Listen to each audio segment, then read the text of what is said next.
teman-teman, apa kabar semuanya? Kami dari kelompok 6 ingin mempresentasikan hasil tugas proyek di mata kuliah Manajemen Keuangan dengan dosen pengampu Ibu Mirna Sofia, SE, MSI. Yang dimana kelompok kami beranggotakan Sarah Rahma Khairani dan Elda Maizira. Yang pertama, kami akan membahas tentang analisa sumber-sumber dan penggunaan modal, yang dimana merupakan alat analisa finansial yang sangat penting bagi manajer keuangan.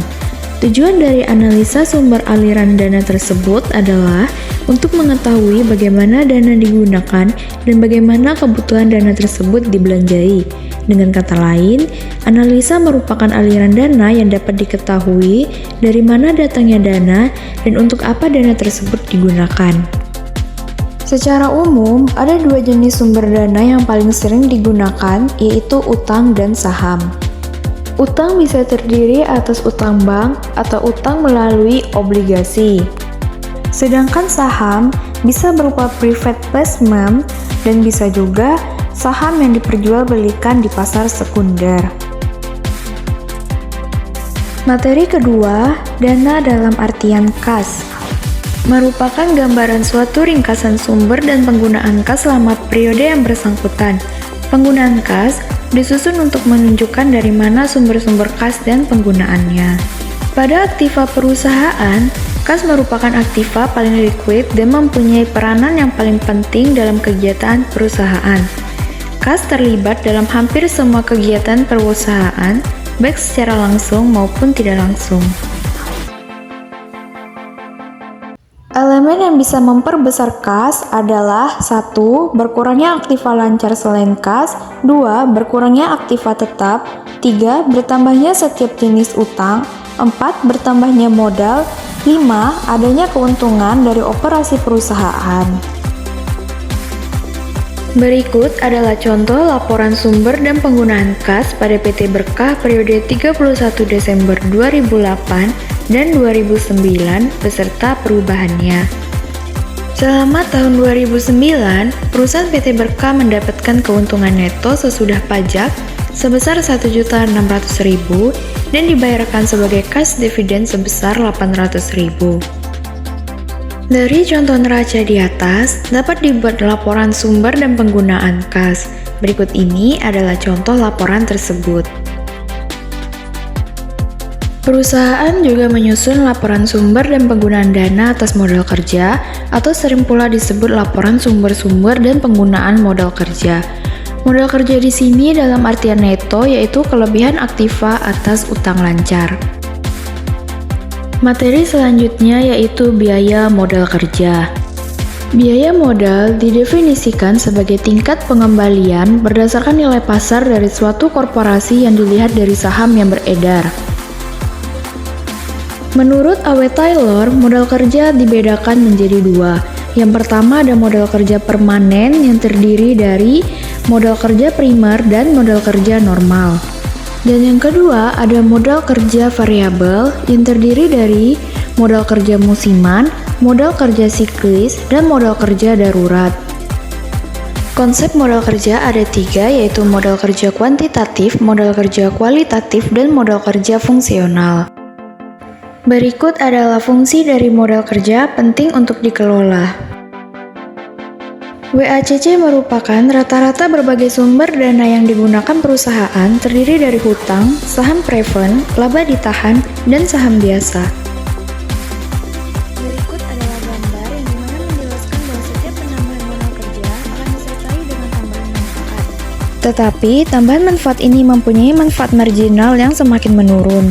Sebaliknya, penambahan modal kerja akan disertai dengan tambahan biaya dan tambahan biaya akan semakin meningkat, sehingga pada tingkat modal kerja optimal yaitu MKO, biaya akan sama dengan manfaatnya. Modal pada dasarnya berasal dari dua sumber, yaitu yang pertama dari dalam perusahaan atau internal, yang kedua dari luar perusahaan atau eksternal. Jenis-jenis modal dikelompokkan menjadi dua macam, yaitu modal aktif dan modal pasif. Berikut merupakan perbedaan fungsional antara modal kerja dengan modal tetap.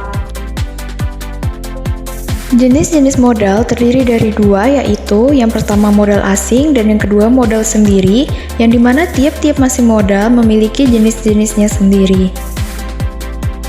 Selanjutnya ada biaya penggunaan modal, yang dimana capital budgeting dan cost of capital saling berkaitan. Besarnya cost of capital tidak bisa ditentukan jika tidak diketahui besaran dari capital budget, dan begitu juga sebaliknya. Selanjutnya, ada biaya modal individual. Perhitungan biaya penggunaan modal dapat didasarkan atas perhitungan sebelum pajak atau perhitungan setelah pajak. Materi selanjutnya yaitu biaya modal saham preferred. Biaya modal saham preferred dihitung dengan cara dividen saham preferred per tahun sama dengan keuntungan bersih penjualan saham preferred. Materi selanjutnya ada biaya modal saham biasa. Biaya modal saham lebih sulit dihitung karena melibatkan biaya kesempatan yang tidak bisa diamati secara langsung. Selanjutnya, biaya penggunaan modal yang berasal dari laba yang ditahan. Besarnya biaya penggunaan dana yang berasal dari laba ditahan adalah sebesar tingkat pendapatan investasi dalam saham yang diharapkan diterima oleh investor. Dengan kata lain, biayanya sama dengan penggunaan dana yang berasal dari saham biasa. Materi terakhir yaitu fungsi biaya penggunaan modal. Perhitungan biaya modal dapat didasarkan pada perhitungan sebelum pajak atau perhitungan setelah pajak. Akan tetapi, pada umumnya, analisis modal didasarkan pada keadaan setelah pajak.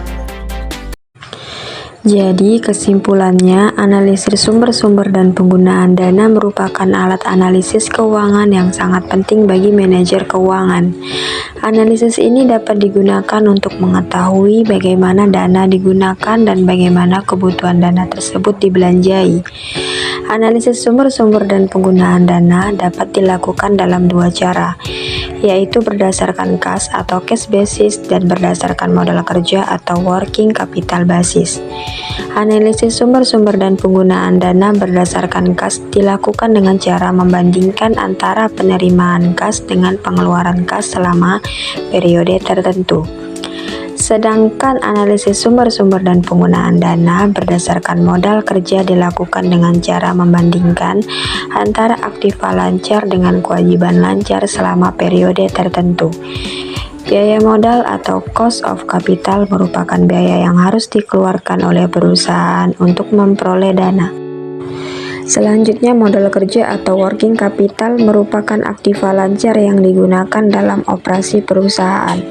Modal kerja penting untuk dikelola karena lebih dari sepertiga waktu manajer keuangan dihabiskan untuk mengelola aktiva lancar dan seperempat waktu manajer digunakan untuk mengelola utang lancar. Sekitar 40% dari modal perusahaan lazimnya diinvestasikan dalam aktiva lancar. Modal kerja tidak mendapat pinjaman khususnya bagi perusahaan kecil. Ada hubungan antara pertumbuhan penjualan dan kebutuhan membiayai aktiva lancar atau modal kerja. Faktor-faktor yang mempengaruhi kebutuhan modal kerja adalah sebagai berikut. Yang pertama, periode perputaran atau terikatnya modal kerja. Kedua, besarnya pengeluaran kas rata-rata per hari.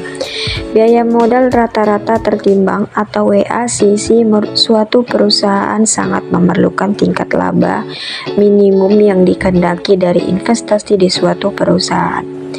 WACC diukur berdasarkan perhitungan setelah pajak. Manajemen modal kerja sangat berkaitan dengan manajemen investasi dalam aktiva lancar, serta kebijakan dalam pasiva lancar. Komponen penting dalam aktiva lancar adalah kas, surat berharga, piutang, dan persediaan. Sedangkan komponen penting dalam pasiva lancar adalah hutang dagang. Manajemen modal kerja yang efektif membutuhkan perencanaan cermat terkait posisi aktiva lancar dan pasiva lancar. Pengendalian persediaan piutang dan kas sangat penting untuk menjaga likuiditas perusahaan. Sumber modal dapat berasal dari internal perusahaan seperti laba ditahan dan akumulasi penyusutan, atau eksternal seperti pinjaman dari bank, kreditur, atau pasar modal. Pemberian kredit oleh bank melibatkan evaluasi terhadap return, repayment capacity, dan risk bearing ability perusahaan. Dalam manajemen modal, pemilihan antara modal jangka panjang dan aktiva lancar memerlukan pertimbangan yang cermat. Dengan memperhatikan trade-off antara manfaat dan biaya, penggunaan sumber eksternal seperti supplier, lembaga perbankan, dan pasar modal juga memerlukan evaluasi yang ketat, termasuk karakter, kapasitas, modal, jaminan, dan kondisi. Pembagian modal menjadi dua jenis, yaitu modal aktif dan modal pasif, mencerminkan sumber daya dan kewajiban perusahaan. Modal pasif dapat dikelompokkan menjadi modal sendiri dan modal asing, dengan sumbernya dapat berasal dari tabungan, penciptaan uang oleh bank, dan intensifikasi penggangguan uang. Jenis modal mencakup modal asing, modal sendiri, modal saham, baik biasa maupun preferen, cadangan, dan laba ditahan. Perhitungan biaya modal ditanggung perusahaan untuk memperoleh dana. Biaya modal individual seperti biaya hutang jangka pendek, saham, preferen, dan saham biasa hanya diperhitungkan dalam strategi keuangan perusahaan. Baik, itu saja materi yang dapat kami sampaikan tentang sumber-sumber dan penggunaan dana. Video ini kami buat untuk memenuhi tugas akhir dari mata kuliah Manajemen Keuangan Lanjutan. Lebih kurangnya kami mohon maaf. Wabillahi taufik wal hidayah. Wassalamualaikum warahmatullahi wabarakatuh. Terima kasih.